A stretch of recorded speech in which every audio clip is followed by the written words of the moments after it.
Namo tassa bhagavato arahato sama sambuddhassa.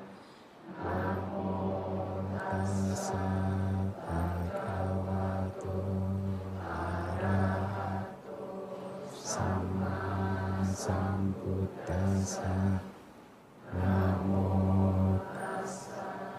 bhagavato arahato sama sambuddhassa. Baik, selamat malam semuanya. Kita memasuki kelas yang kedua dari topik yang sama masih dengan topik minggu lalu, yaitu Tadaramana Niyama. Niyama itu bisa diterjemahkan sebagai hukum atau aturan yang tetap, pasti gitu ya. Anda akan bertemu nanti di bab keberapa ya? Di Abhidhamma Sanggaha. Kalau Anda belajar Tripitaka nanti pasti akan ketemu suatu hari dengan panca niyama, 5 hukum yang berlaku di kehidupan di alam semesta ini ya. Salah satunya adalah cita niyama, yaitu hukum yang mengatur pikiran atau kesadaran. Ya, kalau Anda sudah belajar bab keempat, cita niyama ini ya witi ini proses kognitif ya. Jadi hukum yang bekerja di dalam pikiran ya seperti yang di bab ini sedang Anda pelajari. Nah, saya akan mencoba untuk meringkas dulu apa yang sudah kita pelajari di minggu yang lalu tentang Tadaramana Niyama. Poin pertama yang harus Anda ingat-ingat adalah bahwa hukum yang berlaku untuk Tadaramana atau yang mengikuti objek, yang pertama adalah bahwa kemunculan Tadaramana tergantung atau apa? Sesuai dengan kualitas objek yang muncul. Ya. Kita mengenal 3 jenis objek, kualitas objek. Kualitas yang pertama adalah objek yang tidak menyenangkan. Jadi kalau objek yang tidak menyenangkan itu yang muncul ya, maka Tadaramananya yang muncul adalah dari akusala wipaka. Ya, berarti kita mengenal dari 11 Tadaramana, ada berapa yang dari akusala wipaka? 1. Sambil saya menjelaskan Tadaramana Niyama, Anda ingat-ingat atau Anda boleh baca lagi chart panca dwarawiti atau cakuk winyanawiti atau proses kognitif di pintu mata, supaya Anda makin hafal proses kognisi yang terjadi di pintu mata ya. Jadi kalau objek yang masuk di panca indera maupun pintu batin itu adalah objek yang tidak menyenangkan, maka Tadaramananya dari 11 kemungkinannya hanya 1, yaitu upeka santirana yang dari akusala wipaka.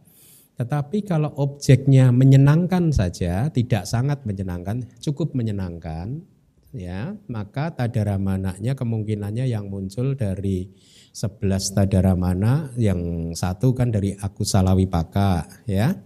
Terus berarti yang dari kusala wipaka ada 10 ya. 10 dari kusala wipaka. Ya, dari 10 itu kalau objeknya hanya cukup menyenangkan saja, maka Tadaramananya adalah yang disertai dengan perasaan UPK. Ada berapa dari 10 itu? 4 ditambah 4 ditambah 3 santiran tambah 1 ya. 4 ditambah 1 ya, 5 ya, betul. Kemudian kalau objeknya sangat menyenangkan, ya berarti dari kusala wipaka Tadaramananya, tetapi karena dia sangat menyenangkan, maka Tadaramananya yang muncul adalah salah satu dari somanasa Tadaramana. Ada berapa somanasanya? 5 lagi. Ya, nah ini hukum yang pertama, hukum yang fundamental bahwa kemunculan Tadaramana sesuai dengan kualitas objeknya. Tetapi kemudian ada hukum yang kedua lagi yang mengatur hubungan antara tadaramana dan jawana. Ya. Jawana pun Anda harus hati-hati bahwa hanya kama jawana, hanya jawana lingkup indriawi. Ada berapa kesadaran yang bisa berfungsi sebagai jawana di lingkup indriawi? Dari 55 kurangi 26 ya. Berarti ada berapa? 29 kesadaran bisa berfungsi sebagai kama jawana. Berarti kalau bahasa Indonesianya adalah impuls lingkup indriawi 29. Nah, mereka juga punya hubungan-hubungan tertentu antara kama jawana dan tadaramana. Ya, kalau kama jawananya itu adalah apa? Misalkan yang hukum kedua yang harus Anda ingat adalah bahwa tadaramana dan fungsional jawana, kiriya jawana, tetapi yang kama jawana ya, yang fungsional yang muncul di batin seorang arahat ada berapa? Fungsional jawana. Impuls fungsionalnya 8 ditambah 1 kan ya. Yang fungsional berarti 9. 8 mahawipaka dan 1 kesadaran yang memproduksi senyuman. Ada 9. Kesadaran ini berfungsi sebagai impuls yang muncul di batin seorang arahat. Jadi mahakiriya ya. Tadi apa saya bilang? Mahakiriya ya, diralat. Terima kasih. Mahakiriya.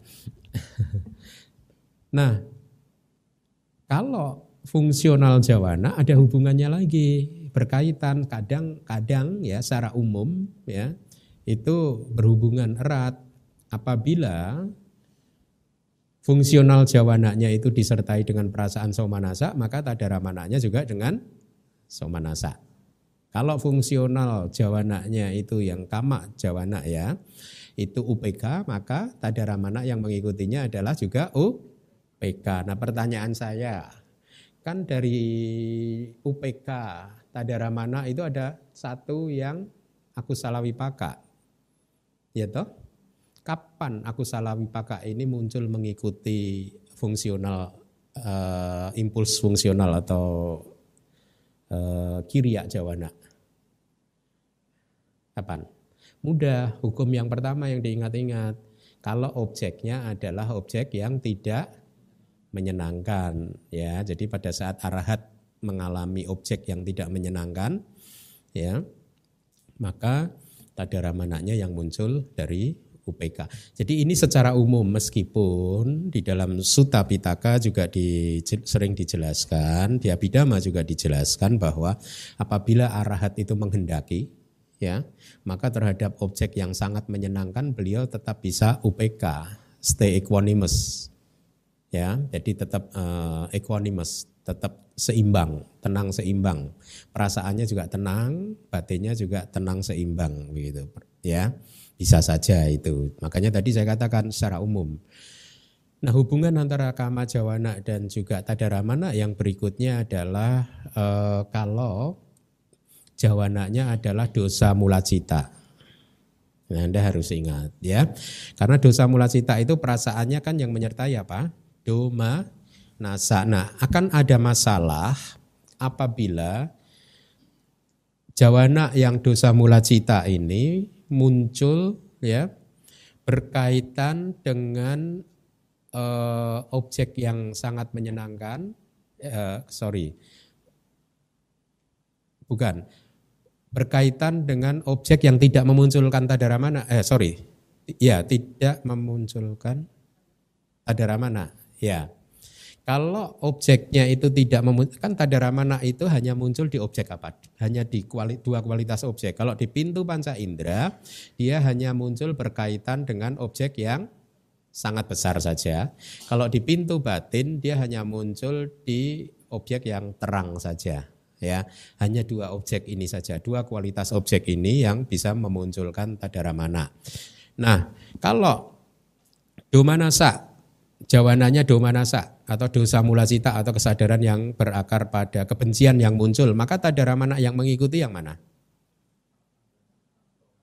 Hmm? Yang mengikuti adalah yang UPK, ya tadara mana yang UPK, tapi tergantung dengan kualitas objeknya lagi. Kalau objeknya itu menyenangkan ya salah satu dari kusala wipaka yang muncul. Kalau objeknya tidak menyenangkan berarti salah satu dari akusala wipaka yang muncul yaitu UPK santirana akusala wipaka. Ya begitu ya.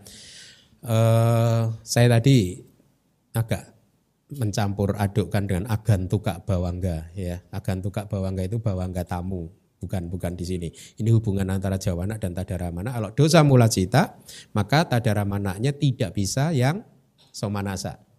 Harus yang UPK. Ya, kenapa? Karena batin kita ini di dalam detik yang berurutan tidak bisa memunculkan perasaan yang berlawanan. Dalam detik yang berurutan, dalam momen yang berurutan. Cita kana, momen kesadaran yang berurutan. Artinya kalau di momen kesadaran kali ini muncul perasaan somanasa, momen berikutnya tidak bisa domanasa. Ya, dia harus UPK dulu, ada buffernya dulu, ya yang melancarkan sebelum dia masuk ke jenis perasaan yang beroposisi, berlawanan gitu. Demikian pula sebaliknya, kalau detik ini momen kesadaran ini perasaan yang muncul adalah domanasa, maka momen berikutnya perasaan somanasa tidak bisa muncul. Kira-kira begitu ya, tidak bisa. Hukumnya itu hukum dari pikiran atau dari cita, tidak begitu. Nah jadi kalau jawananya itu adalah dosa mula cita, maka tadaramananya dari UPK, Anda tinggal pilih salah satunya. Karena ini nanti setelah materi tertentu saya akan memberi soal kepada Anda. Soalnya kira-kira nanti Anda akan saya minta untuk menyebutkan cita mana yang muncul ketika objeknya begini. Gitu. Nah Anda harus skillful. Ya, mungkin Anda bertanya apa sih manfaatnya belajar yang seperti ini? Oh banyak manfaatnya. Ya, kalau Anda belum berhasil menembusnya melalui meditasi saja, ya, seandainya Anda belum berhasil melihat langsung melalui meditasi, itu pun sudah bisa membuat kita untuk mendapatkan gambaran yang lebih jelas lagi tentang anicca, dukkha dan anatta.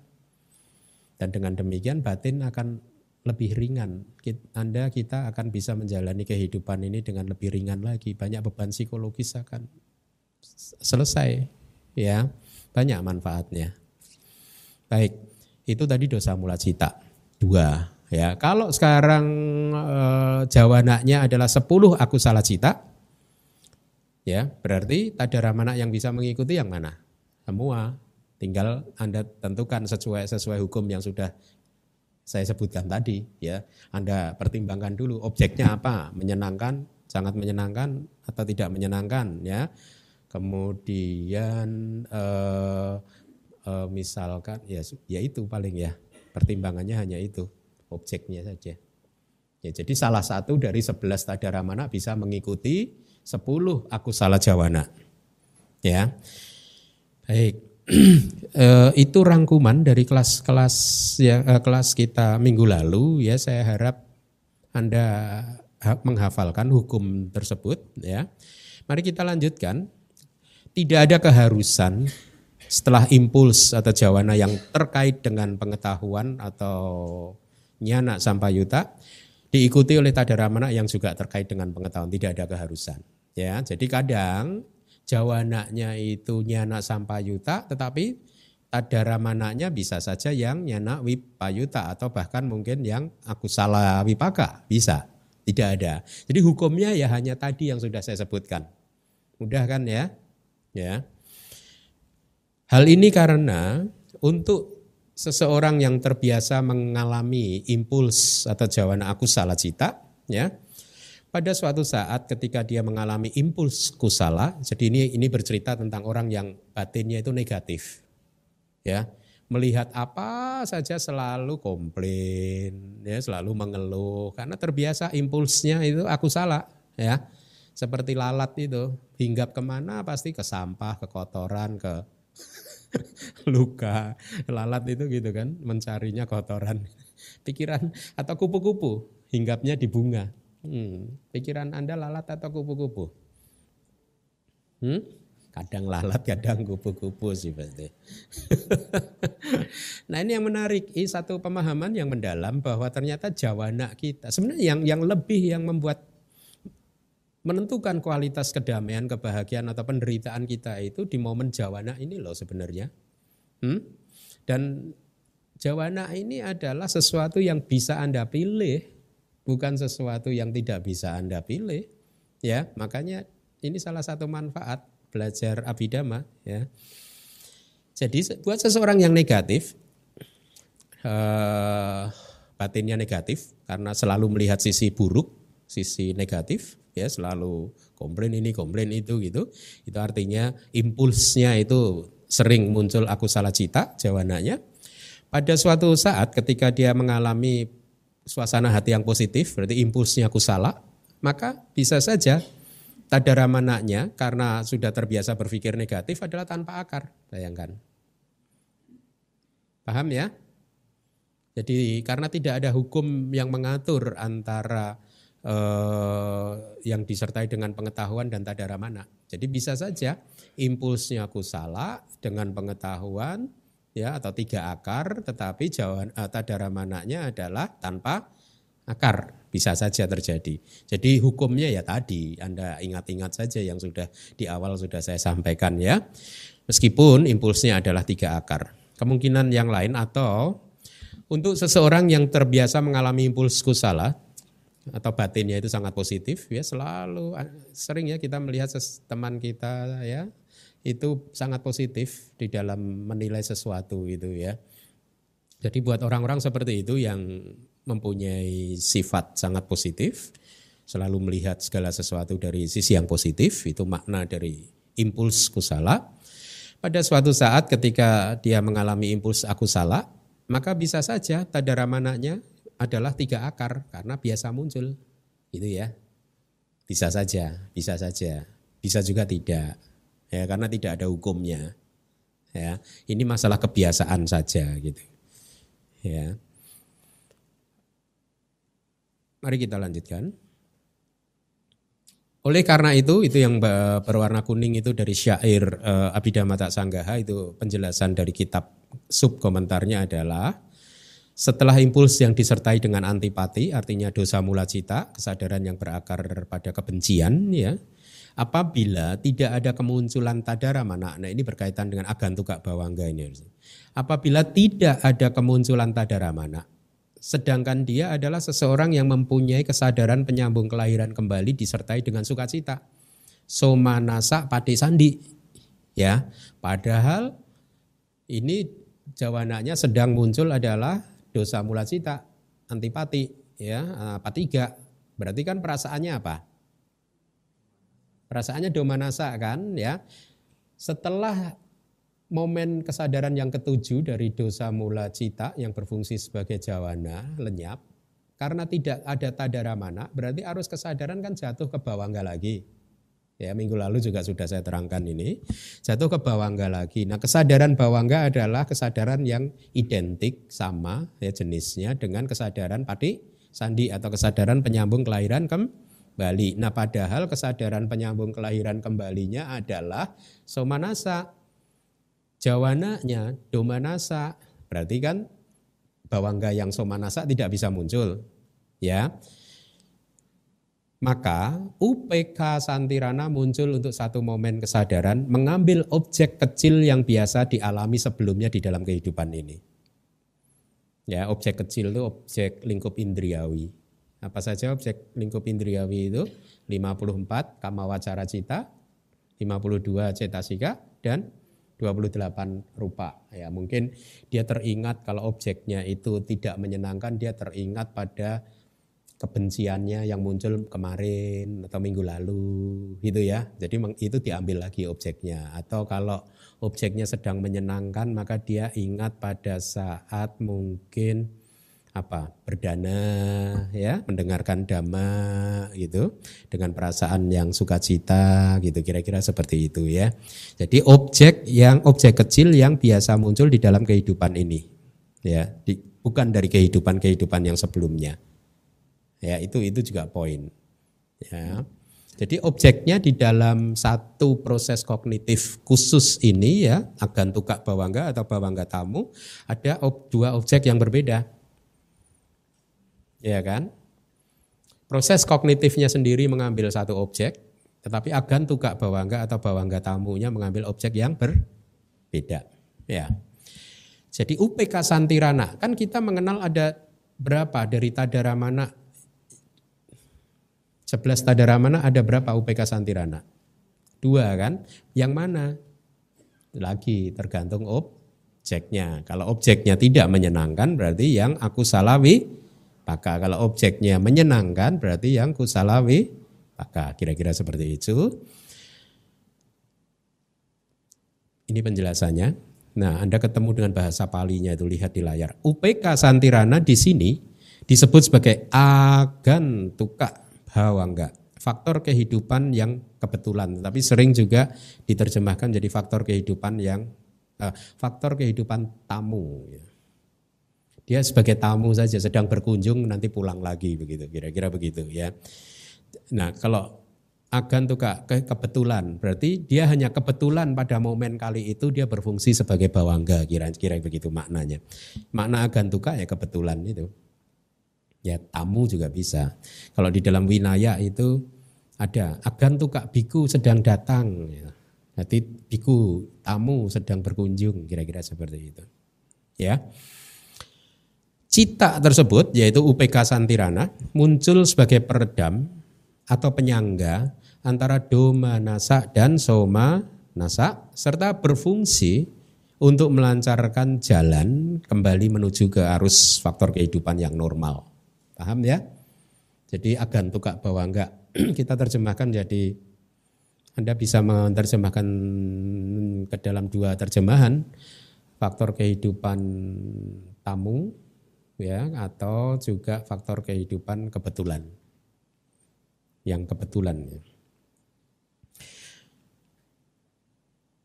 Terus kita contoh juga minggu lalu sudah saya sampaikan ya. Jadi seseorang dari agama lain yang mempunyai penyambung kelahiran kembali yang disertai dengan sukacita, dia melihat Buddha.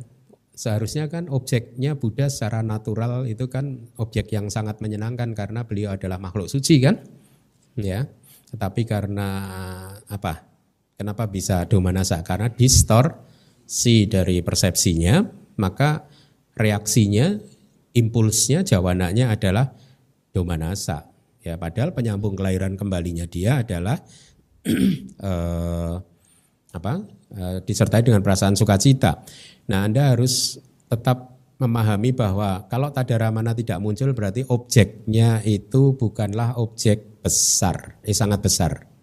Ya. Karena dia ini proses kognitif pintu mata kan berarti objeknya bisa saja objek besar atau kecil atau ya, kecil. Kemudian seseorang dengan penyambung kelahiran kembali yang disertai dengan sukacita menyesali perbuatan yang menyebabkannya kehilangan jana yang pernah dicapai. Tadaramana tidak muncul karena objeknya bukan objek lingkup indriawi. Paham nggak kalimat ini? Ya, ada banyak kejadian seseorang yang tadinya pernah menguasai jana kemudian dia kehilangan jananya. Artinya kehilangan itu tidak bisa mencapainya lagi gitu. Dia harus berjuang keras mungkin bertahun-tahun untuk melatihnya lagi gitu. Atau bahkan seumur hidup tidak bisa didapatkan lagi gitu. Jananya benar-benar hilang, pencapaiannya hilang. Bisa saja, bisa karena pelanggaran sila yang berat atau bisa juga karena mungkin satu dan lain hal gitu. Jadi saya ulangi lagi di kalimat ini adalah seseorang dengan penyambung kelahiran kembali yang disertai dengan sukacita yang menyesali perbuatannya yang menyebabkan kehilangan jana yang pernah dicapai. Tadaramana tidak muncul karena objeknya bukan lingkup indriawi. Ya, nah pada saat itu agantuka bawangga juga bisa muncul. Ya, karena tidak ada tadaramana kan. Jadi rumusnya impuls domanasa. Ya. Kalau patik sandinya adalah somanasa maka akan dilanjutkan oleh prosesnya oleh agantuka bawangga ya. Jadi ingat ini hanya berlaku khusus untuk mereka yang patik sandinya atau kesadaran penyambung kelahiran kembalinya disertai dengan perasaan sukacita. Yang biasa dialami sebelumnya, ini dari Abhidhamma Sanggaha, penjelasannya adalah objek yang pernah diambil sebelumnya di kehidupan saat ini juga. Nah, tadi sudah saya sampaikan ya. Jadi objek dari kehidupan kali ini. Ya. UPK Santirana di sini tidak berfungsi sebagai tadaramana karena tidak mengambil objek yang diambil oleh impuls. Anda masih ingat tadaramana yang mempertahankan objek adalah kesadaran yang mengambil objek yang diambil oleh jawana. Tat itu aramana objek itu objek tersebut gitu. Artinya objek yang baru saja diambil oleh jawana. Ya. Nah, UPK Santirana yang berfungsi sebagai agantuka bawangga tidak berfungsi sebagai tadaramana karena dia tidak sedang mengambil objek yang diambil oleh jawana. Tetapi dia juga tidak berfungsi sebagai kesadaran yang menginvestigasi karena pada saat itu tidak ada proses menginvestigasi objek yang telah diterima ya. Cita spesial ini berfungsi sebagai faktor kehidupan. Jadi UPK Santirana dalam keadaan khusus seperti tadi bisa berfungsi sebagai faktor kehidupan yang hanya muncul untuk satu momen kesadaran saja. Mari kita lanjutkan, silahkan dibaca. Dengan demikian, mereka menganut pemahaman bahwa yang mempertahankan objek hanya ada di akhir dari impuls lingkup indriawi. Kama wacara jawana. Di makhluk lingkup indriawi, kama wacara sata, kaitannya dengan objek lingkup indriawi, kama wacara dhamma. Nah, 3 hal ini juga poin. Ya, Anda harus ingat bahwa tadaramana hanya muncul berkaitan dengan 3 hal ini. Ya, ini yang pertama adalah kama wacara jawana. Jawananya harus lingkup indriawi. Berarti kalau di apana jawana tidak ada tadaramana. Ya, di pencapaian jana tidak ada tadaramana yang muncul karena jawananya adalah absorpsi. Jawana hanya muncul berkaitan tadaramana hanya muncul berkaitan dengan jawana lingkup indriawi. Anda boleh hafalkan kama wacara jawana dan hanya muncul di makhluk lingkup indriawi, yaitu makhluk yang terlahir di 4 apaya, alam manusia dan juga 6 alam surga atau dewa, 11 alam saja. Makhluk yang ada terlahir di 11 alam lingkup indriawi, neraka, peta, asura, binatang, manusia dan 6 alam surga, 6 alam dewa. Ya, Brahma tidak bisa memunculkan tadaramana karena Brahma bukan kama wacara sata atau makhluk lingkup indriawi. Paham ya? Dan hanya muncul berkaitan dengan objeknya juga harus objek lingkup indriawi, yaitu kama wacara dhamma. Atau Anda juga bisa memakai istilah kama wacara alambana, kama wacara aramana, sama. Ya. Jadi 3 hal. Kama wacara jawana, mari. Terus apa yang kedua? Kama wacara sata, yang 3 kama wacara dhamma atau kama wacara lambana, kama wacara ramana. Kama wacara alambana, objek kan? Kama wacara aramana, objek juga, atau kama wacara dhamma. Lebih baik mungkin kama wacara lambana, karena di syair Abhidhamma Sanggahanya kama wacara lambana, kama wacara alambana. Di objek kama wacara. Alambana kan objek kan? Objek kama wacara, objek lingkup indriawi. Berarti kalau objeknya mahagata tidak bisa. Kalau Anda mencapai bermeditasi kemudian mencapai arupa jana, enggak bisa, tidak ada tadaramananya karena objeknya bukan kama wacara. Ya. Jadi objeknya harus kama wacara. Mari dibaca lagi. Yang mempertahankan objek dikatakan ada di antara objek yang terang dan sangat besar dan pada saat ada kepastian dalam hal impuls lingkup indriawi, makhluk-makhluk dan objek-objek. Nah, ini juga rumus. Jadi lihat, itu sudah saya beri warna putih ya. Objek yang terang dan sangat besar ya. Objek yang terang itu bahasa palinya apa? Wibuta. Objek yang sangat besar apa? Ati mahanta. ya, hanya 2 objek tersebut, tapi ya ada kalimat berikutnya ya, harus sudah dipastikan bahwa yang muncul jawananya adalah jawana kama wacara, jawana lingkup indriawi, makhluknya adalah makhluk lingkup indriawi, objeknya adalah objek lingkup indriawi. 3 hal tadi, kama wacara jawana, kama wacara sata, kama wacara alam bana. Mudah kan ya? Nah, ini penjelasan dari kitab subkomentarnya. Seperti biasa yang berwarna kuning adalah dari syair Abhidhamma Tak Sanggaha, bahwa yang mempertahankan objek hanya ada di akhir dari impuls lingkup indriawi. Ya, penjelasannya para guru di masa lalu, artinya bisa para arahat atau guru-guru Abhidhamma di masa lalu, menganut satu paham bahwa yang mempertahankan objek atau tadaramana itu tadaramana itu kesadaran resultan kan? Ya, 11 tadaramana itu semuanya itu kesadaran resultan. Ya, artinya apa? Kesadaran wipaka, buah dari kama. Ya toh? 11 tadaramana itu adalah kesadaran lingkup indriawi, berarti benihnya, bijinya juga dari lingkup indriawi, tidak.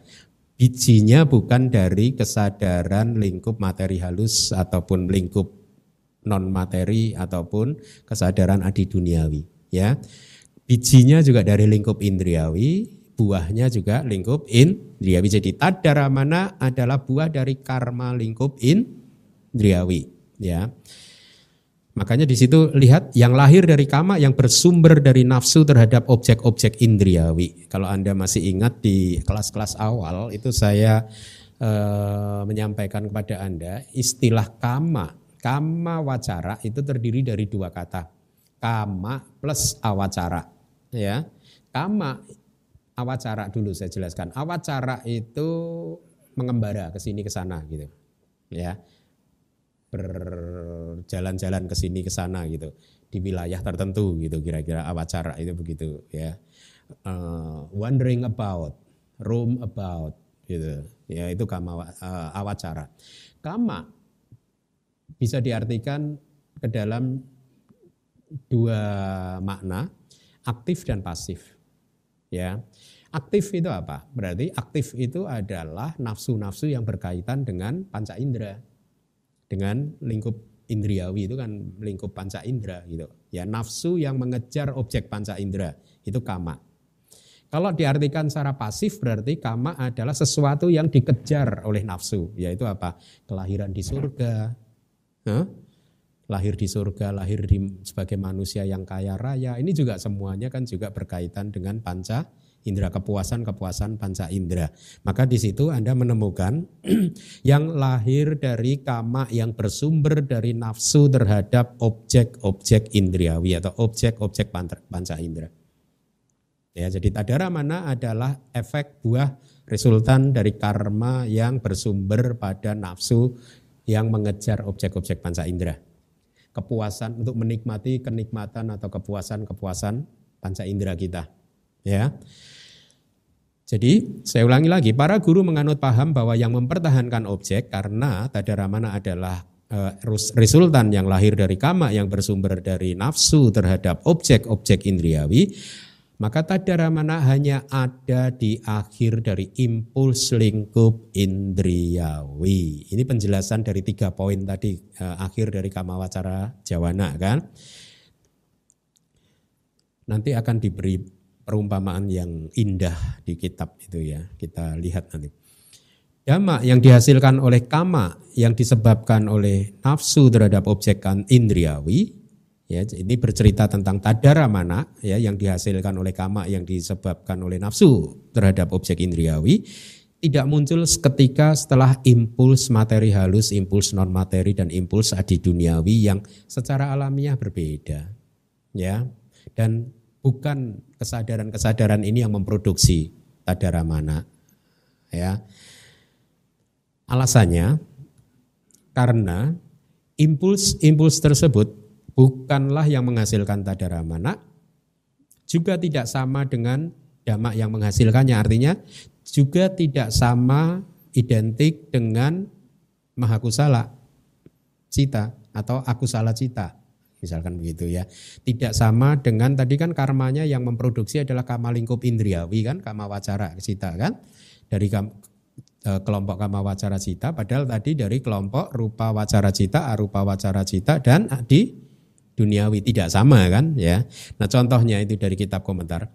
Seorang anak balita yang ingin keluar rumah hanya akan berpegangan pada jari-jari tangan ayahnya atau orang yang mirip ayahnya saja ya.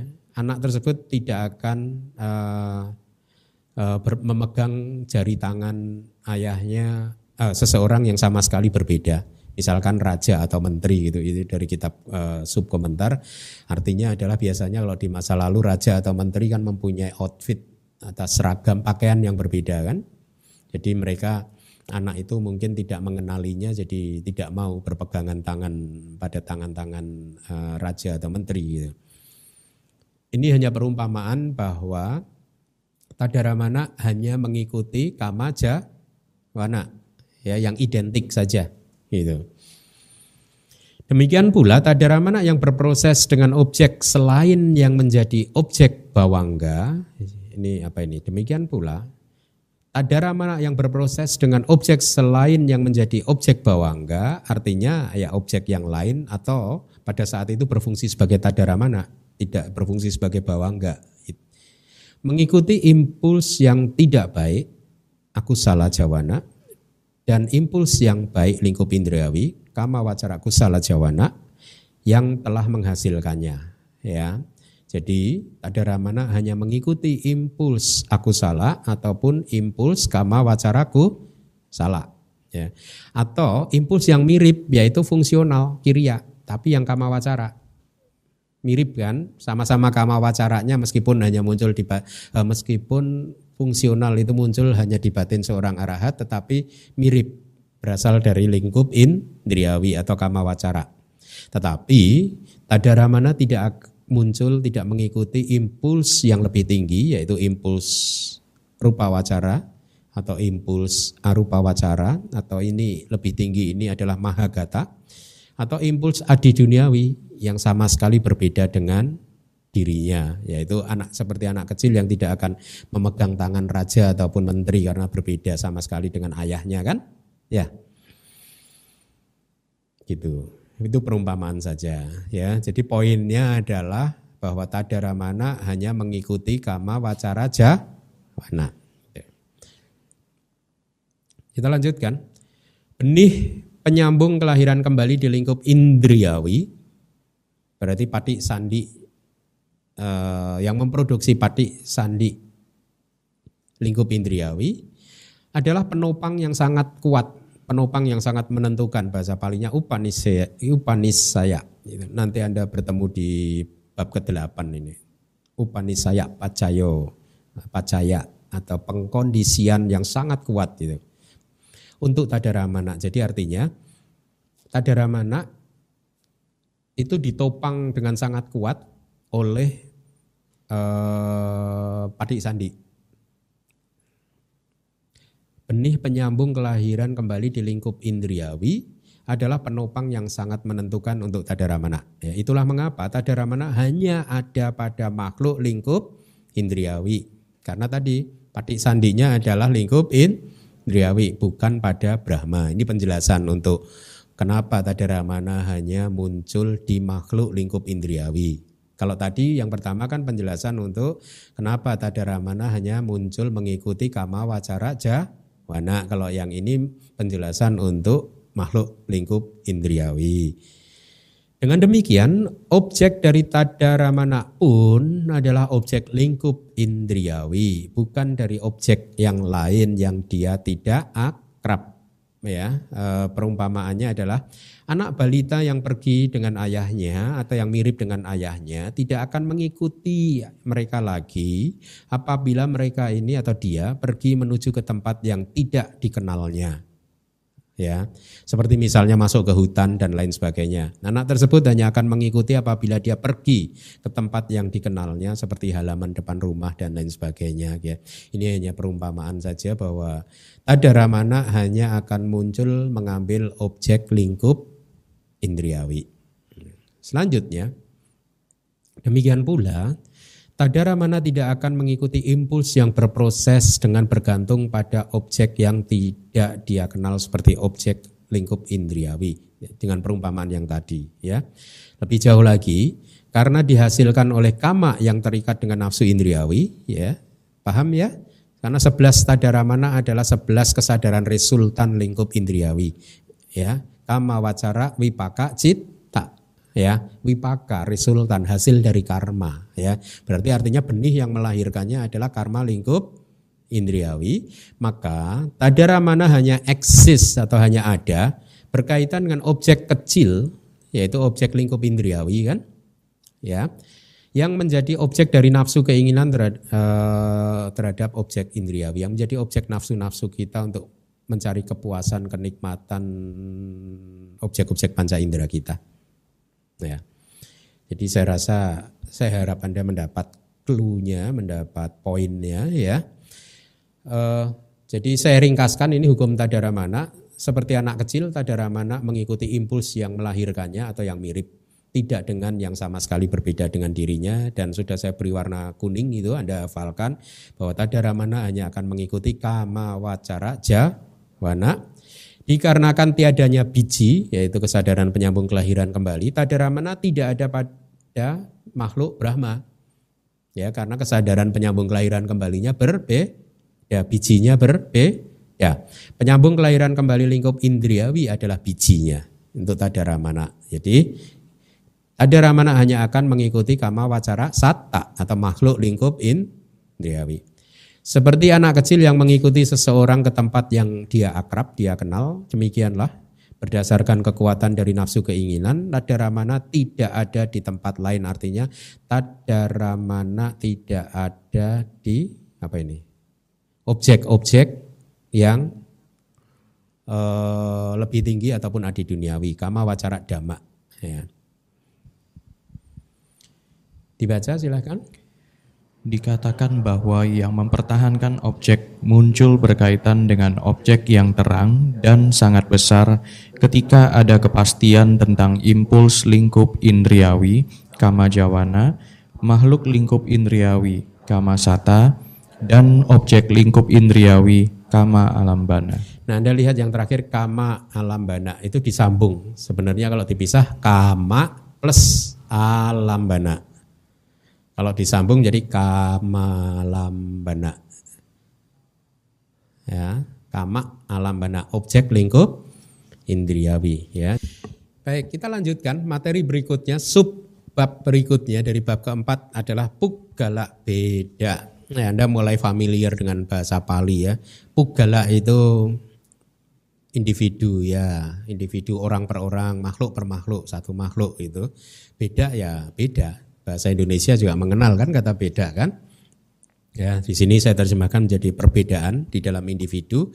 Jadi kita akan mulai melihat di makhluk-makhluk tertentu itu kesadaran mana yang muncul dan kesadaran mana yang tidak bisa muncul.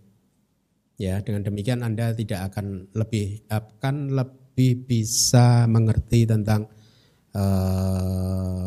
sifat-sifat seseorang atau kualitas-kualitas seseorang, baik itu putu jana maupun arya nantinya, ya. Jadi seharusnya sub bab yang cukup menarik. Yang pertama kita akan lihat dulu ada individu dua akar, artinya ini merujuk kepada kualitas kesadaran penyambung kelahiran kembalinya. Artinya individu dua akar adalah individu atau makhluk, ya, yang kesadaran penyambung kelahiran kembalinya adalah dua akar. Sebelum kita lanjutkan, saya ingin tanya, ada berapa kesadaran yang bisa berfungsi sebagai penyambung kelahiran kembali? Berapa? Berapa? Sebelah kanan. Kanan, sayap kanan, berapa? Wahyu berapa?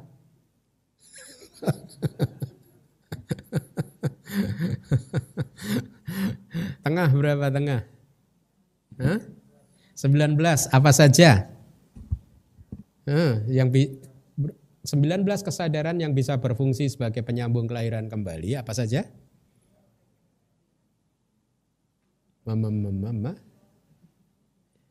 Yang tengah, Yang menyebut 19 tadi. Hah? Dari ahituka dulu apa?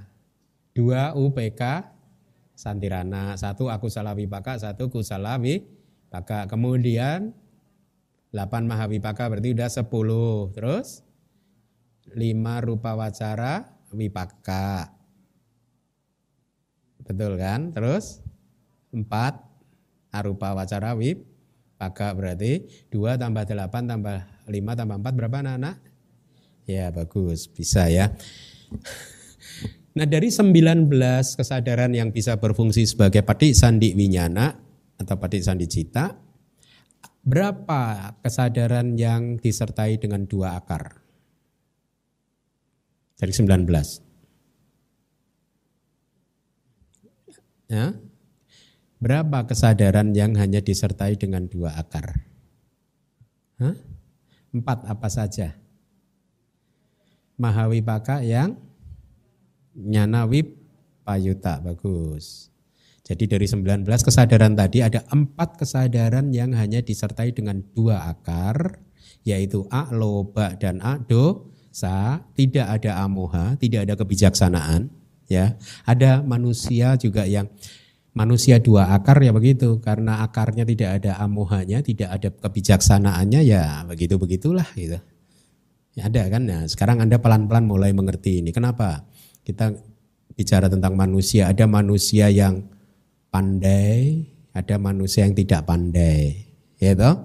Ada manusia yang nanti bermeditasi cepat maju, ada manusia yang meditasinya tidak maju-maju, ya. Ada manusia yang apa? Bahkan nanti kalau di bab kelima mungkin ya, bab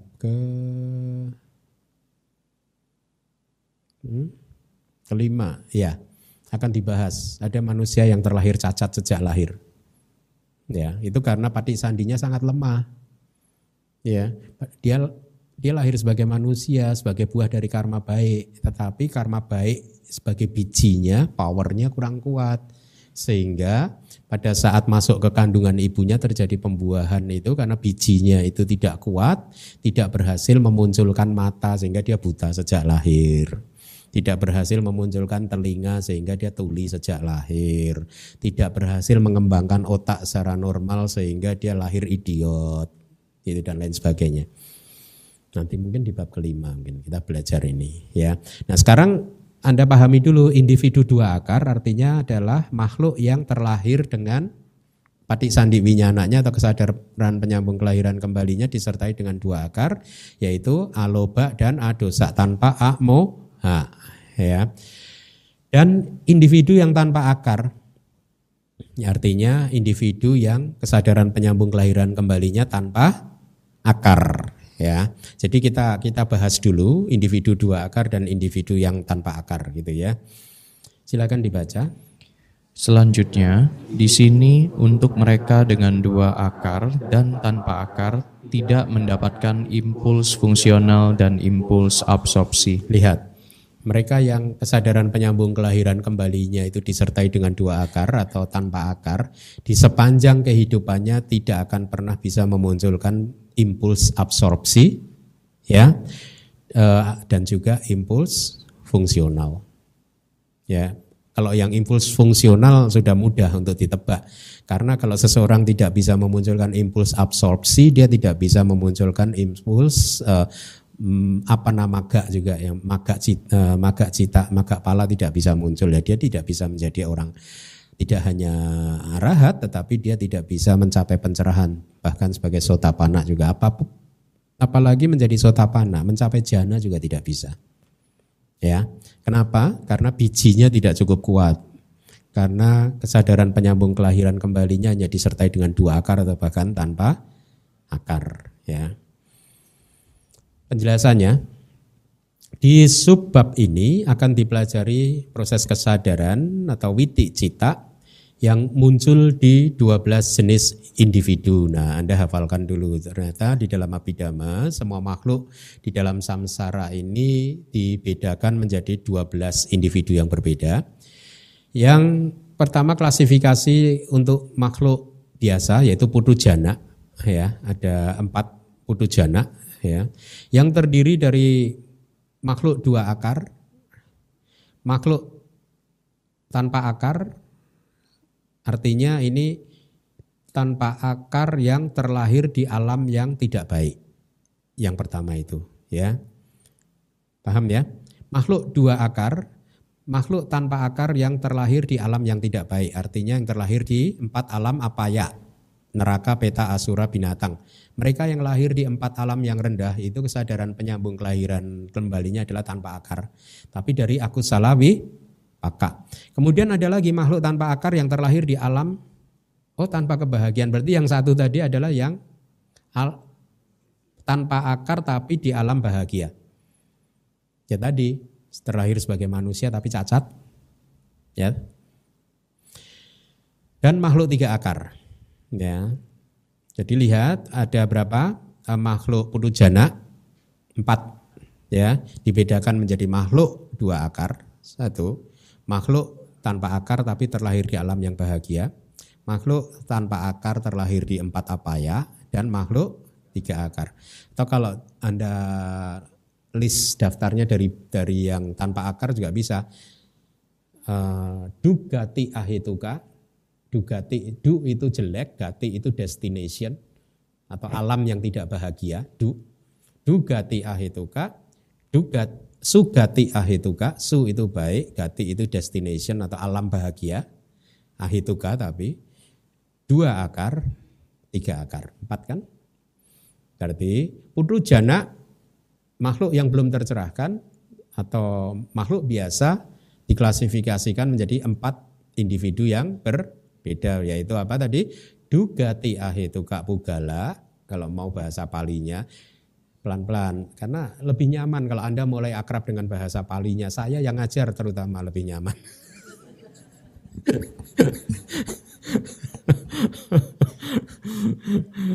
Bahasa Indonesia lebih bagus sih. Nah, saya ajari supaya Anda akrab. Dugati ahituka pugala, dibaca dari belakang.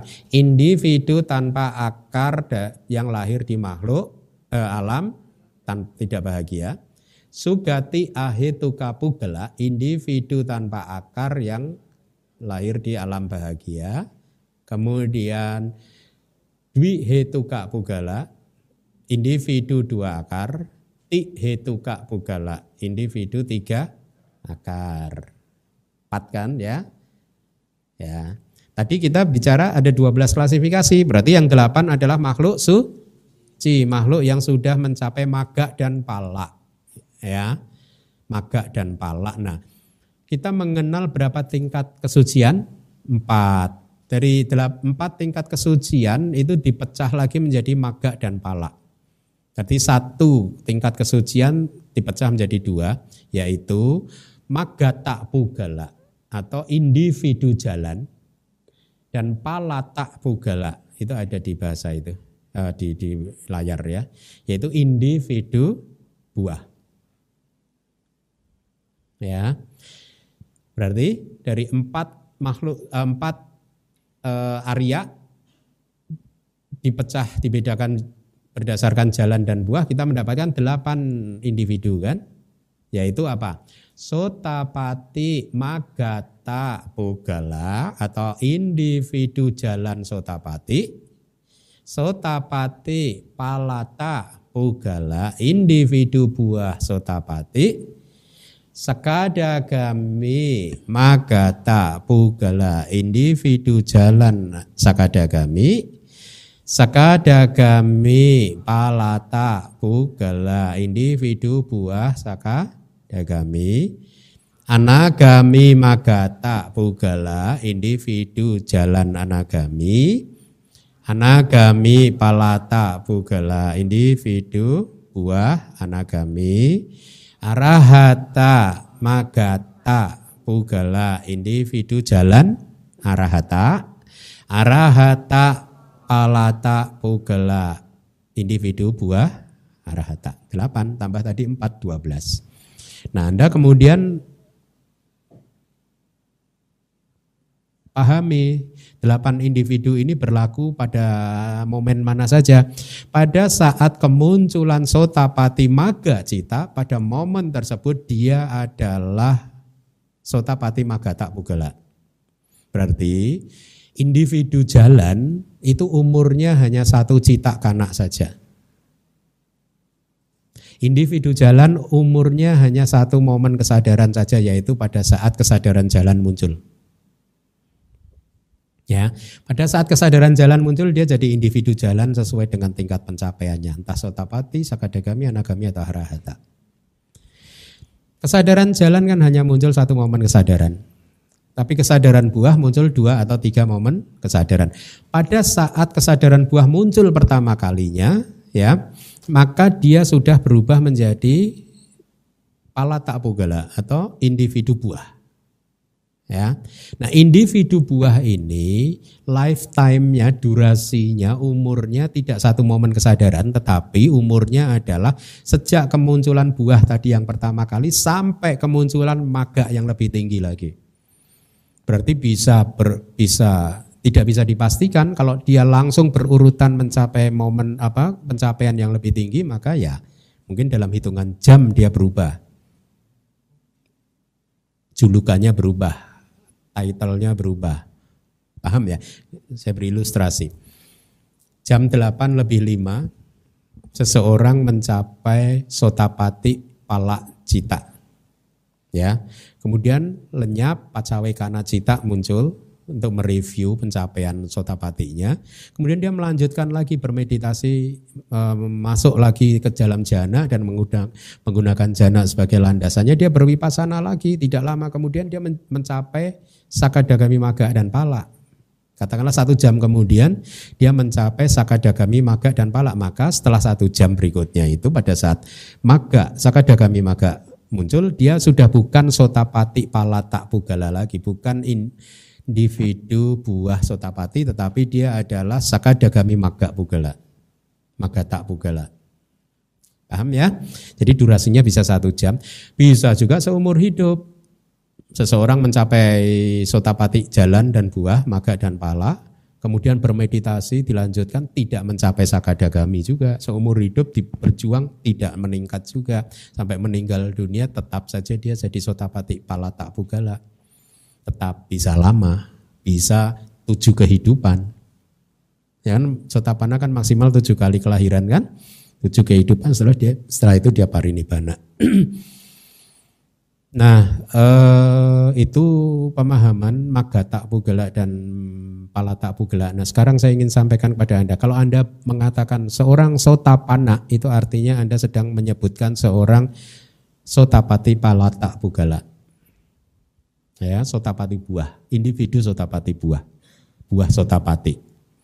Kalau Anda mengatakan Sakadagami, seorang Sakadagami, Anda sedang merujuk kepada Sakadagami Palata Pugala, individu buah Sakadagami atau Sakadagami buah. Kalau Anda mengatakan seorang Anagami, maka Anda merujuk kepada Anagami Palata Pugala. Kalau Anda mengatakan seorang Arahat, Anda merujuk pada individu buah Arahata. Paham ya? Bukan Magga, tapi buah.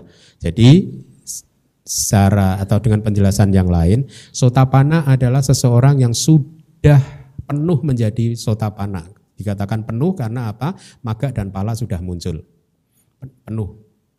Seorang Sakadagami adalah seseorang yang sudah penuh gitu.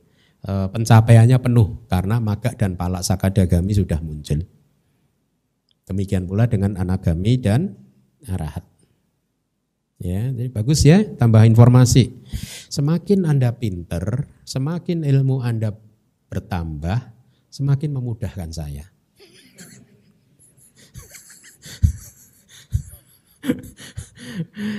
Salah satu kebahagiaan guru itu kan kalau muridnya pinter kan. Kalau Anda nggak pinter, Anda menyiksa saya loh. Makanya ada yang seseorang yang menjadi bodhisatta itu kan tekadnya adalah membahagiakan semua makhluk ya. Begitu melihat kok enggak bahagia-bahagia nih semua makhluk, stres dia akhirnya. Bodhisattanya stres. Baik, kita coba sebentar kita lihat. Mereka dengan dua akar adalah mereka yang terlahir dengan kesadaran penyambung kelahiran kembali dua akar, yaitu aloba dan dosa. Mereka dengan tanpa akar adalah mereka yang kesadaran penyambung kelahiran kembalinya tidak disertai dengan akar apapun, tidak mendapatkan impuls absorpsi karena ini alasannya adanya kualitas yang menutupi. Ya, di kesadaran resultan ini kualitas yang menutupinya apa? Patik sandinya tadi, karena dia hanya dua akar atau tanpa akar, ya sangat lemah, ya sehingga dia tidak bisa mencapai jana, tidak bisa mencapai maga, pala, ya dengan demikian kesadaran fungsional pun juga tidak akan muncul kesadaran arahat tidak bisa muncul di sepanjang kehidupannya pada saat itu.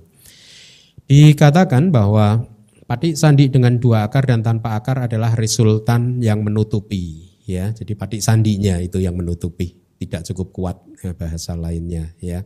Sehingga dia tidak bisa mencapai pencapaian apapun, pencapaian spiritual apapun. Lalu apa yang harus dilakukan kalau seseorang terlahir sebagai makhluk dua akar atau tanpa akar?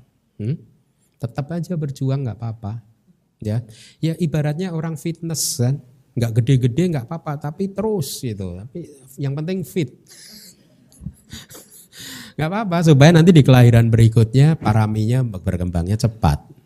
Nggak apa-apa. Satu itu. Kedua, kalau kita menyempurnakan parami, ya meskipun kita tidak mencapai pencapaian apapun, kita jadi makhluk yang terpuji kok. Ya enggak?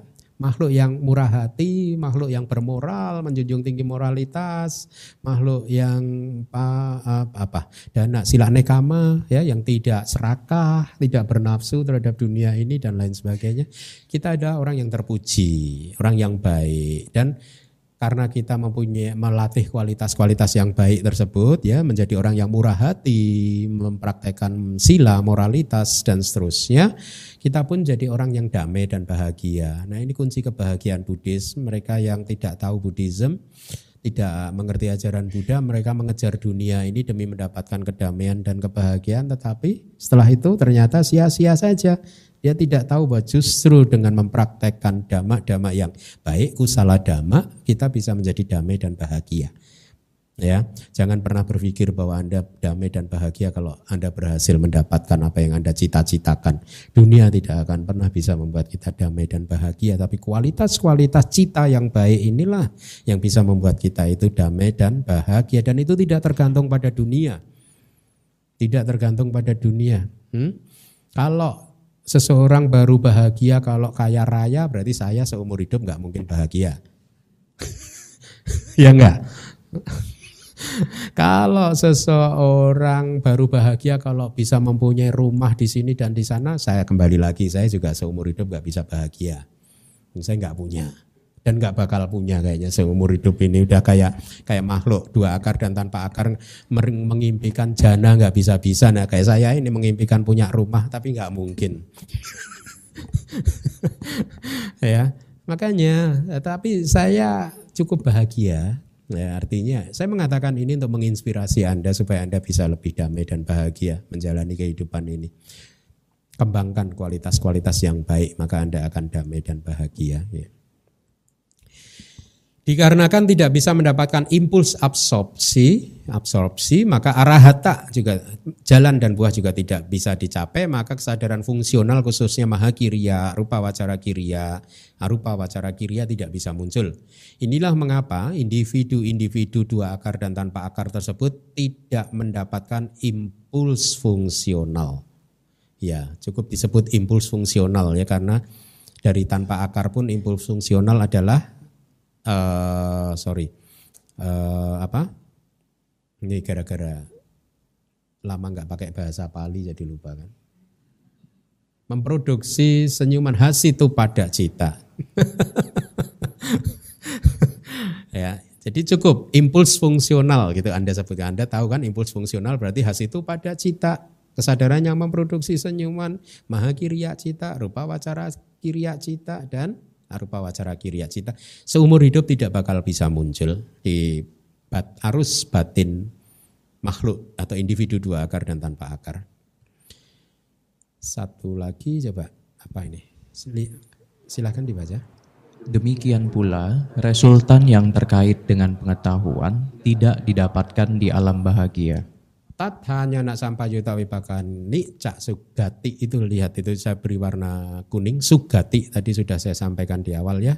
Su itu baik, gati destination atau kelahiran yang baik atau alam yang baik gitu aja. Ya, alam yang penuh kebahagiaan. Ya, ini merujuk kepada sugati itu berarti merujuk kepada alam manusia, alam dewa, dan alam Brahma. Tetapi nanti di bab kelima dipecah lagi alam bahagia.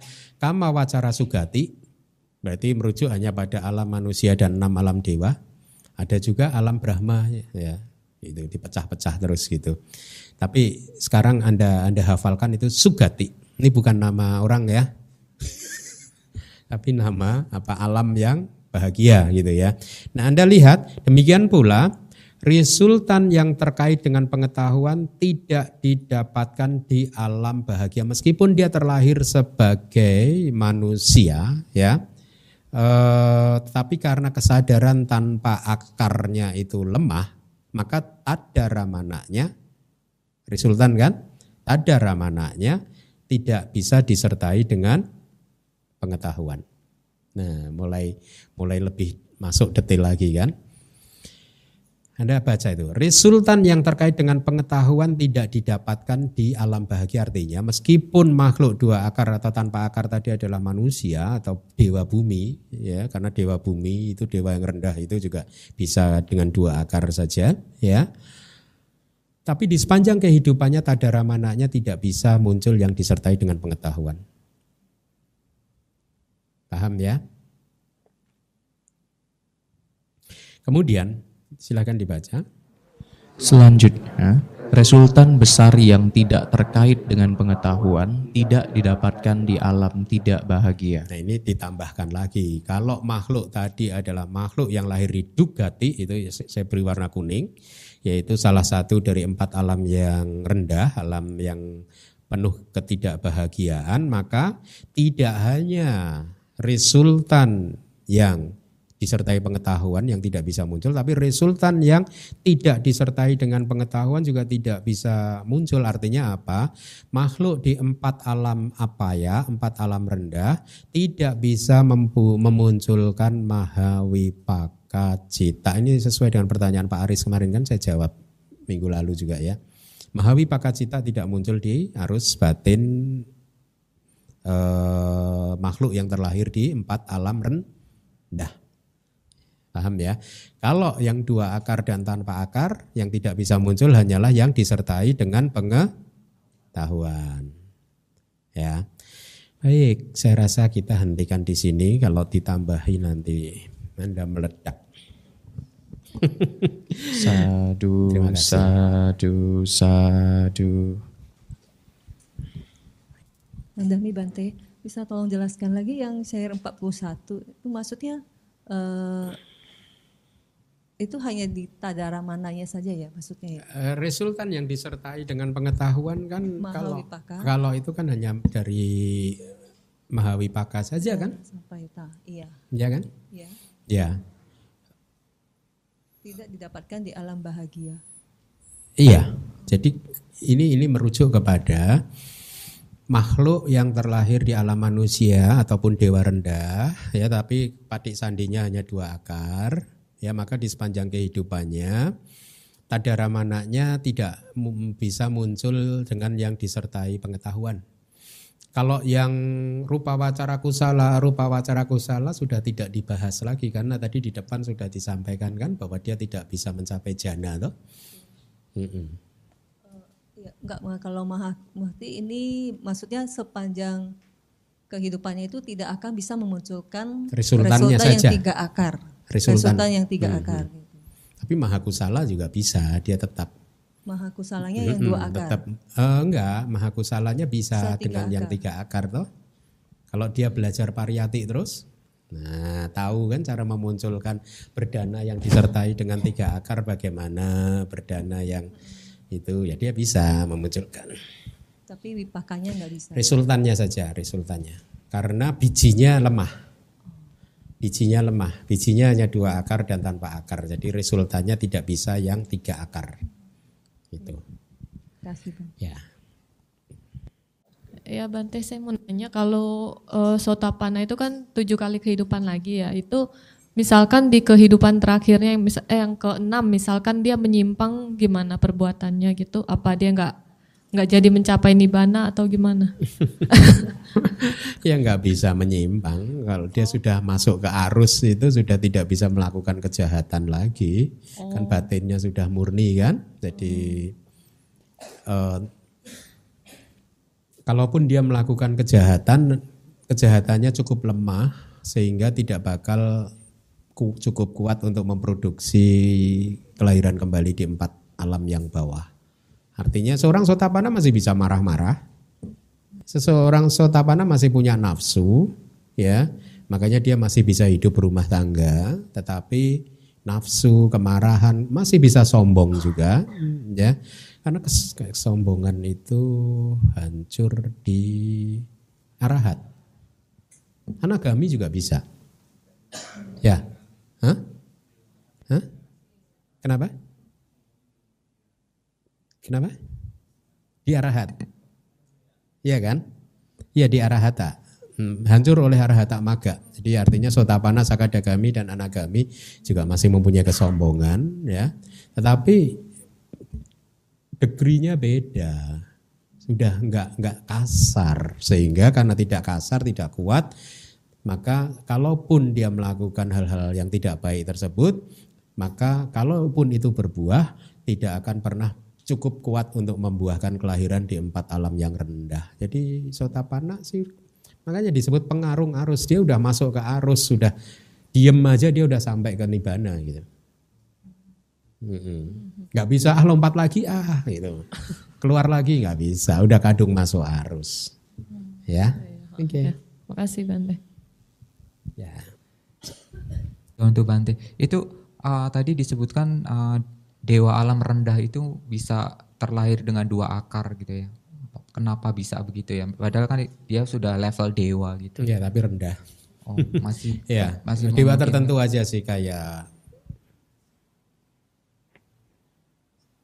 ya dewa yang masih terikat dengan bumi gitu.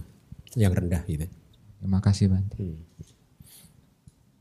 Yang terendah, paling rendah. Ya, berikutnya silakan. Kita masih punya banyak waktu.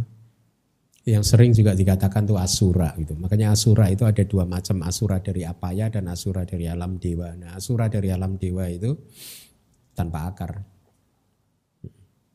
2 akar. Bante, mungkin saya mau bertanya. Beberapa waktu lalu pernah mendapatkan cerita bahwa Yaka atau Yakini yang salah satu pada saat kehidupan zaman Buddha itu yang sempat memiliki dendam dengan seorang ibu, yaitu sempat di-mention di cerita itu bahwa Yaka itu pun juga termasuk asura yang bukan alam bawah gitu, dewa gitu. Ada statementnya seperti itu. Nah itu apakah benar gitu Bante? Itu ya yang nahi werena werani nahi werena ya, kemarahan tidak bisa dipadamkan dengan kemarahan, itu cerita itu ya. Itu apakah Yakanya itu dewa rendah atau dari apaya ya? Kayaknya dari apaya ya? Pasti dari dewa rendah ya? Di yang terakhir Handi sih seperti itu, dewa rendah gitu. Yang tadinya mereka itu istri pertama dan istri kedua dari seorang laki-laki. Istri pertamanya tidak punya anak, menikah lagi, kemudian punya anak, diracun sama istrinya. Betul. Oh itu dari dewa ya? Ya kayakininya ya.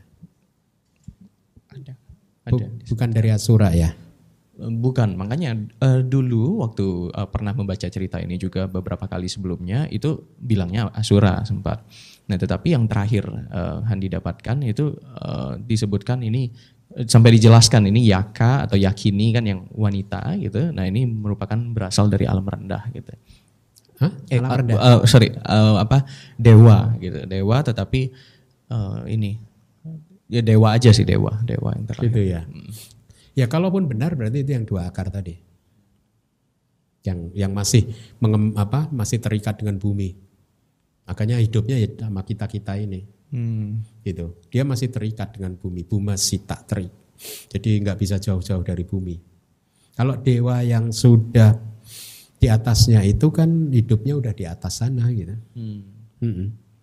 Dia udah nggak berkeliaran biasanya munculnya kan di jurang, di hutan, di bawah pohon besar, di rumah yang kosong. Nah gitu itu. Oke. Yang mungkin sering disebutkan juga dewa pohon atau dewa. Ya, itu kemungkinan itu makhluk dua akar. Jadi kalau Anda terlahir jadi dewa jangan seneng dulu. Dewa yang mana dulu, ya kan? Jadi dari minggu lalu kan Bante sudah menyebutkan tuh, makanya ada alam, maksudnya dewa yang di bumi gitu kan. Oh sudah ya? Iya kan ada di hukum karma kayaknya saya minggu lalu juga ya? Minggu lalu, iya. Sugati, tapi dua akar.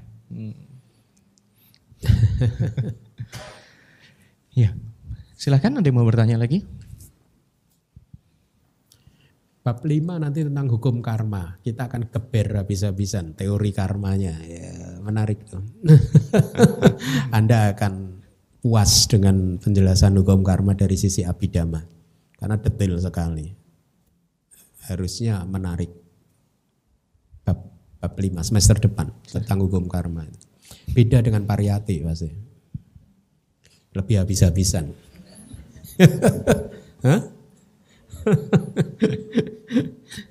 Ya, ada lagi? Silakan. Sugihatu Bante. Bante mau tanya. Tadi kan dijelaskan tentang manusia yang terlahir sebagai Sotapanna.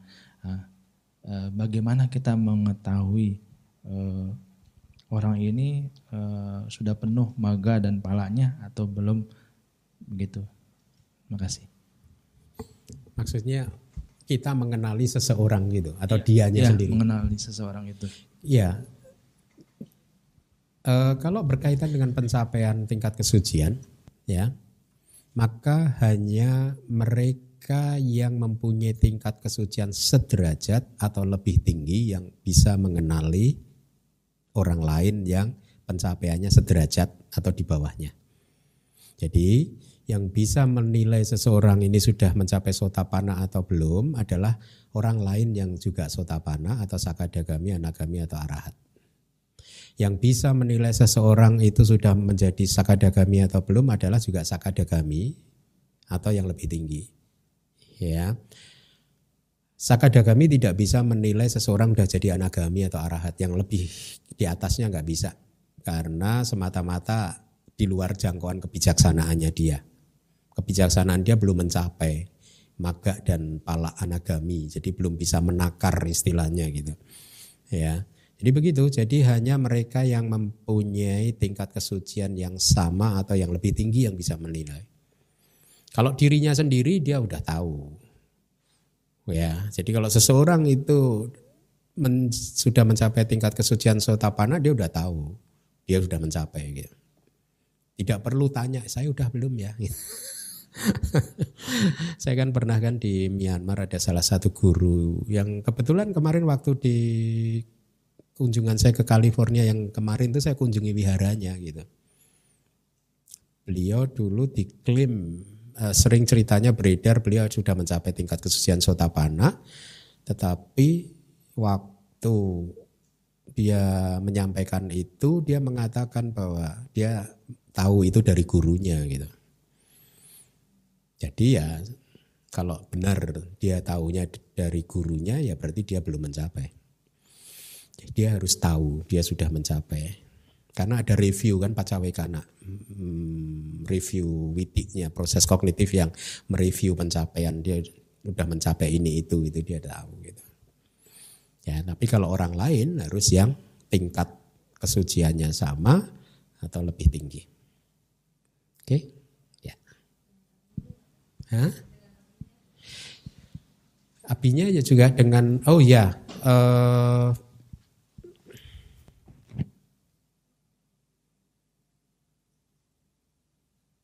Teksnya tidak secara spesifik sih, hanya teksnya hanya mengatakan mereka yang sederajat atau lebih tinggi gitu. Pacawekana. Bukan otomatis sih itu, otomatis sih.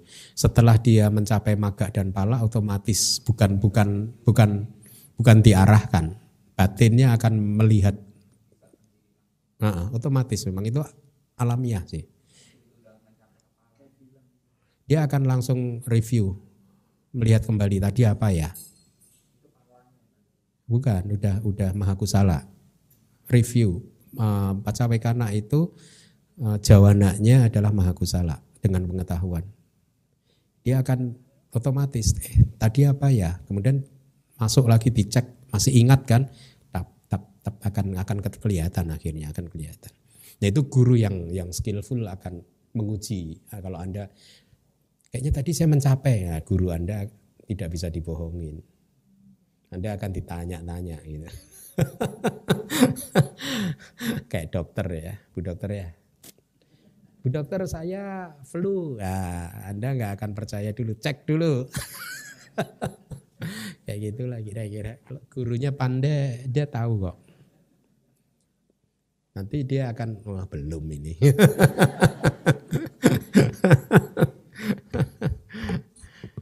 Itu tidak harus dengan abinya sih, tidak. Kayaknya teksnya hanya mengatakan mereka yang sederajat atau lebih tinggi. Selamat malam Bante Sukatu. Bante tadi Bante sebutkan bahwa Tadaramane adalah buah dari jawana lingkup indriawi. Benar nggak ya Bante? Karma lingkup indriawi. Iya, karma lingkup indriawi. Nah. Apakah karma yang baru dibuat di jawana ini? Enggak. Gimana saya kurang ngerti. Dari apakah karma yang dibuat di dalam jawana yang sebelumnya? Oh enggak. Bisa dari karma masa karma di kehidupan kali ini, ya, atau juga karma dari kehidupan lampau gitu. Oh, jadi bukan dari jawana yang baru saja ya? Jawana kan karma yang... Bisa jadi juga ya, mungkin ya kalau karmanya langsung berbuah, ntar saya ingat syairnya, kalau karma langsung berbuah, kama wacara, karma langsung berbuah. Hah? Iya, tapi tadaramananya kan bisa tidak yang diproduksi dari karma yang jawana itu gitu. Bentar jadi kalau karmanya langsung berbuah, misalkan nggak bisa karena jaraknya terlalu dekat. Ada kan contoh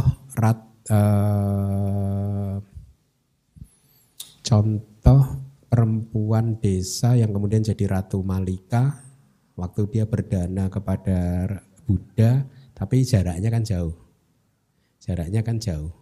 Berjam-jam. Jadi kayaknya tidak bisa karena ini kama wacara jawana langsung berbuah. Itu hanya bisa tercapai kalau nggak bisa. Kalau berurutan begitu nggak bisa karma lingkup indriawi. Jadi tadaramana yang muncul itu bisa jadi diproduksi oleh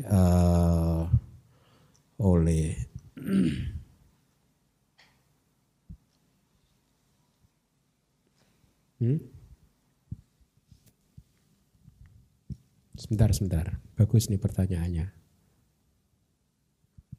Tadaramana yang ini diproduksi oleh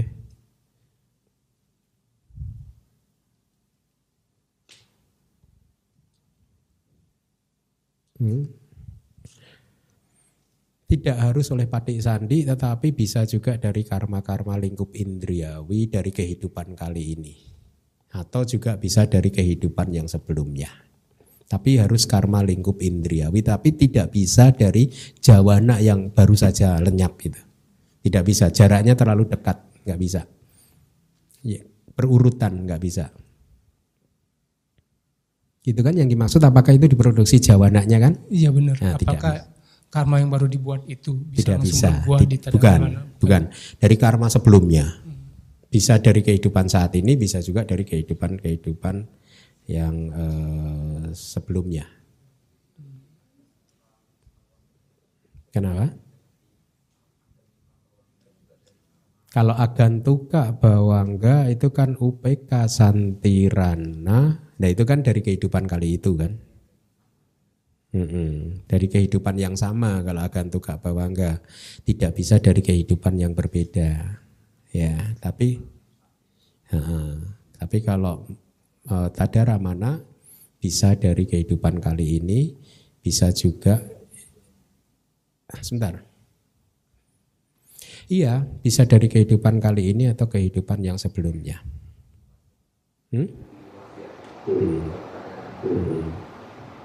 Begitu. Soalnya kan di rangkaian kan proses kognitif yang memang dari awal itu objeknya muncul karena sesuai dengan karma. Nah, itu kan karmanya bisa dari karma masa lampau.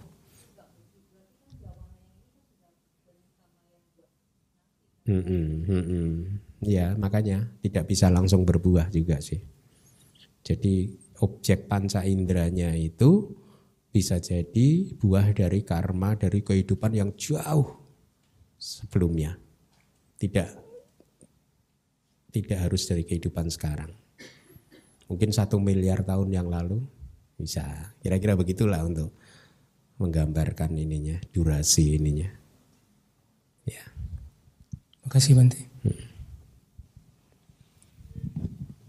Bante mau nanya kalau misalnya janin yang mengalami aborsi gitu, maksudnya memang bukan karena di aborsi tapi memang karena dia udah mengalami kematian atau normal. Karena di dalam gitu, itu berarti apakah bisa dipastikan pati sandinya itu adalah tanpa akar gitu? Tidak. Enggak, belum tentunya. Makhluk meninggal di dalam kandungan tidak disebabkan oleh pati sandi, tetapi disebabkan oleh kekuat karma produktifnya lemah. Durasinya katakanlah hanya 1 bulan. Jadi ibaratnya minyaknya sedikit sehingga apinya nggak bisa menyala lama atau sumbunya pendek sehingga cepat habis gitu. Nah, karma produktif itu kenapa karma produktif ini pendek? Ya karena kombinasi cetasika yang muncul di mahakusalanya itu nggak maksimal, ya kira-kira begitu sih. Jadi bukan karena pati sandinya itu lemah, tetapi lebih karena karma yang memproduksi pati sandi itu lemah. Jadi tidak berhasil mempertahankan kehidupan untuk jangka waktu yang lama gitu. Kalau di perumpamaan tentang lampu minyak itu, kalau karma produktif itu minyaknya itu loh. Minyaknya sedikit cepat habis. Berarti bukannya mahakusala yang ada kelemahan di momen sebelum dan saat itu? Kalau mahakusala yang ada cacatnya seperti itu akan memproduksi pati sandi tanpa akar. Iya, ya. Bisa. Iya, berarti kan dia kan bisa umurnya panjang juga. Kan tadi kan pertanyaannya kan lahir terus mati di kandungan kan? Sebelum lahir, jadi masih di kandungan. Iya, masih di kandungan meninggal kan? Iya. Ya, berarti belum tentu tanpa akar. Tapi karena minyaknya sedikit, cepat habis. Jadi dia mati lagi. Jadi karma baik yang memproduksi kelahiran dia sebagai manusia tidak kuat untuk mempertahankan kehidupan dalam jangka waktu yang lama. Kalau di perumpamaan lampu minyak itu adalah minyaknya terlalu sedikit sehingga begitu menyala sebentar mati lagi. Karma produktifnya, kekuatan karma produktifnya lemah. Menarik kan? Menarik. Pokoknya kalau truth seeker pasti suka Abhidhamma. Karena lengkap. Nanti di bab kelima Anda akan temukan jawaban ini juga. Syairnya ada itu.